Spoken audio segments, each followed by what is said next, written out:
I'm Sean Smythe, and I'm up here at the Kamloops River Airport, running the airport fuel system. And I want to talk about this fuel system because I was involved in it, getting it. When we first started the Airport Authority, we had the late Ed Wilcox on the Airport Authority. And Ed was a very shrewd businessman, the shrewdest I've never known, and he owned EMB helicopters. I always tell people that if you're in the fuel business, if you're in the aviation business, you're actually in the fuel business. One of the things Ed did is he looked at the fuel system that the city had and the contract that they had, and he discovered that there was times that the city was selling fuel and actually losing money.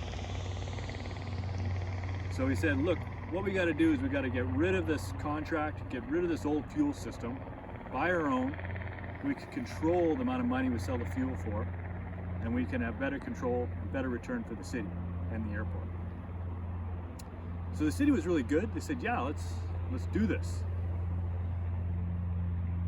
Now, Ed and I talked about it afterwards, and we figured between the two of us, a new fuel system for the airport should be a few $100,000, probably $200,000, maybe $300,000.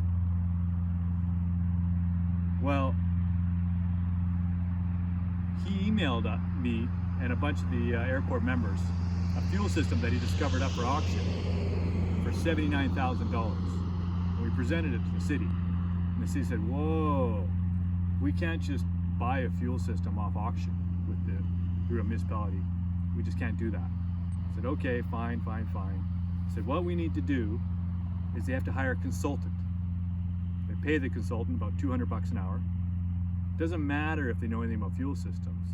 What the consultant then conjures up a quote, and they structure the quote in such a way that the city can just put an RFP on the front and back, send it out for tender. We said, well, this is weird, but okay, fine, go do your thing. Let's make a fuel system. Years went past. No fuel system, no quote, nothing. Finally, we get a quote, and the quote was for $800,000 for this fuel system.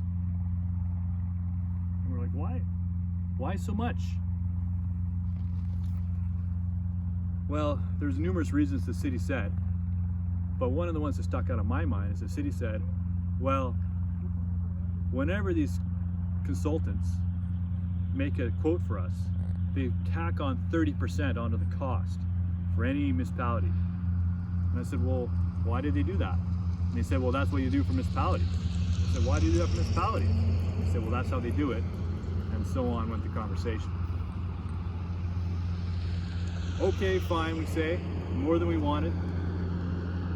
Let's keep moving forward with the fuel system. Years passed again. Nothing happened. Finally, this arrived.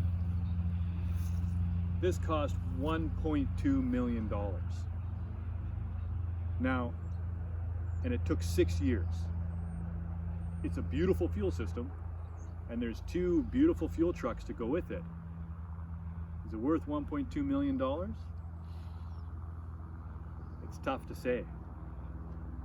The problem with this is that because this took so long, and because it cost so much money, the return on investment for the airport and the taxpayer is so much further away.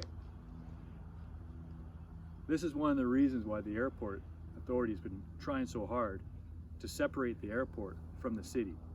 Still have it owned by the city, but have it work out of the confined structure of a municipality so it can be more efficient. And I want to talk about separating the airport from the city again.